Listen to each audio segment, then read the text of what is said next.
नमस्कार, जय हिंद, जय Bharat and welcome to deaf talks. This is Aadi Archan. Now Pakistan ने जो बैन लगाए हैं भारत के साथ ट्रेड के ऊपर, सोचा नहीं, यही पता चलता है, सोचा नहीं, क्योंकि जो ड्रग अथॉरिटी ऑफ पाकिस्तान है वो अभी भाग रही है चारों तरफ दुनिया में जाके कुछ ड्रग्स और जो उनके फार्मास्यूटिकल प्रोडक्ट्स हैं उनको रखने के लिए, क्योंकि पाकिस्तान बेसिकली डिपेंड करता है almost up to about 50% on Indian medicine. अब ये मेडिसिन डायरेक्टली तो लेते नहीं है, दुबई शुबई से री इम्पोर्ट करा के अपने पास लेते हैं, सऊदी अरेबिया से री इम्पोर्ट करा के लेते हैं, बांग्लादेश से भी ये लोग कुछ कर रहे थे थोड़े टाइम तक। बट अब इन्होंने ये भी बोला है कि भाई तीसरी कंट्री से भी हम भारत का सामान नहीं लेंगे। तो बहुत ही बढ़िया यार, तीसरी कंट्री से भी आप भारत का सामान मत लीजिए, बहुत ही बढ़िया है। आपने इतना जोर से हमको इकोनॉमिक सैंक्शन मारा है कि पता नहीं भारत उससे रिकवर कर पाएगा कि नहीं कर पाएगा, बट एनीवेज पाकिस्तान को अपने चीज़ों को देखना है। तो अभी जो नोटिफिकेशन इन लोगों ने ड्रग अथॉरिटीज ने निकाली है कि भाई there is an urgent need to recheck all the supplies and supply chains, और जो भी गैप्स हैं उसको एड्रेस करने के लिए हमको अर्जेंटली काम करना पड़ेगा।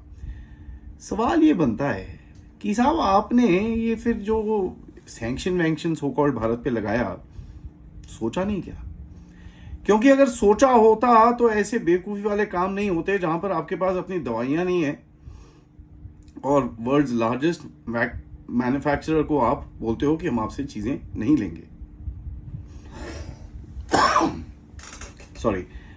एक और चीज हमको दिखती है कि पाकिस्तान के अंदर जो बेसिक कंज्यूमर गुड्स आते थे वो ऑब्वियसली दुबई से रीरूट होकर भारतीय प्रोडक्ट्स भी काफी सारे जा रहे थे।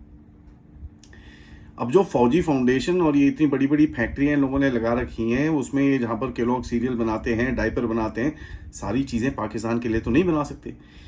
इनकी जो बड़ी मोटी मोटी आंटियां हैं इधर उधर घूमती रहती हैं, वो उनके काफी सारे वीडियोज जो आते रहते हैं, वो सारे जो लग्जरी प्रोडक्ट्स वो आंटियां यूज करती हैं, 90% of them come from India.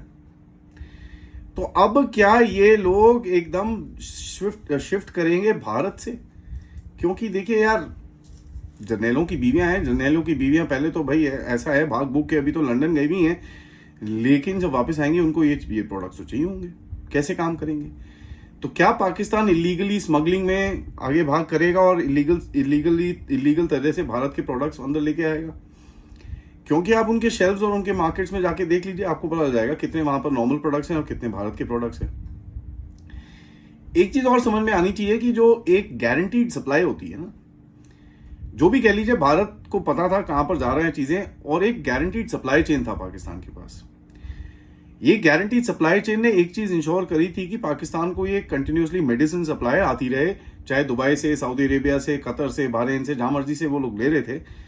But there was a direct supply chain, जहां पर वो ऑर्डर करते थे उनके पास सप्लाई पहुंच जाती थी। अब अगर वो ये बोलेंगे कि भैया भारत की चीजें हम नहीं लेंगे, यह भारत का कदम नहीं है, बाय द वे ये उनका कदम है। तो बोलते हैं ना, अपने पैर पे अब कोई और आपकी चीजें बंद करे तो समझ में आता है, यहां पर तो अपने आप ही अपने पैर पे कुल्हाड़ी मारते हो। ये तो पानी वाला चक्कर हो गया भाई। एक तरफ भारत ने बोला जी हम पानी बंद कर रहे हैं, शाम को इतना पानी खोल दिया कि भाई मुजफ्फरनगर में फ्लड आ रखा है। अब ये देखिए, this is basically a ill thought of plan, और ये चीज आपको समझ में आती है कि बिल्कुल भी इन लोगों ने सोचा नहीं कि किस तरह से आगे जाना है, किस तरह से रिस्पॉन्ड करना है। ऑब्वियसली इनके पास रिस्पॉन्ड ऑप्शन तो कुछ है नहीं, ठीक है। ये लोग बड़े अपने आप को मतलब शेख चिल्ली समझ रहे हैं कि भाई भारत की एयरलाइन को रोक लिया। एक इनकी शेख चिल्ली ने आके ये भी लिख दिया कि भाई भारत को $500 मिलियन का लॉस हो जाएगा। ओए होए होए होए, that is wrong, but be that as may, Bharat के पास इतनी कैपेसिटी है कि $500 मिलियन का लॉस बड़े आराम से एक्सेप्ट कर सकता है वो। And as a matter of fact Bharat सारी एयरलाइंस को भी सपोर्ट कर सकता है। खैर, पाकिस्तान में तो एयरलाइन तो छोड़ दीजिए, अभी ये पता चला है कि पाकिस्तानी आर्मी पूरी तरह से रेलवे को अपने वश में कर रही है। क्यों कर रही है? क्योंकि भैया सामान हिलाना इधर से उधर, पता है भैया भारत आके ठोकने वाला है। अब भारत आके ठोकने वाला है तो सामान इधर उधर चाहिए। तो वैसे भी इसकी पीआईए पाकिस्तानी आर्मी लेना चाह रही है।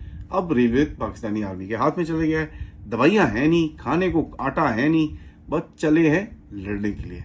ये बड़ा मजा आने वाला है, और मेरे हिसाब से इसको अच्छे से खींच के इनको सुखा के मारना चाहिए जो हमारे सामने हो रहा है। वीडियो को लाइक जरूर करिएगा एंड देखिएगा पाकिस्तान कितने टाइम तक दवाइयों के साथ नहीं रह सकता, क्योंकि अगला सीजन जो आ रहा है वो मॉनसून का है, और सीजन चेंज में आपको पता है क्या होता है।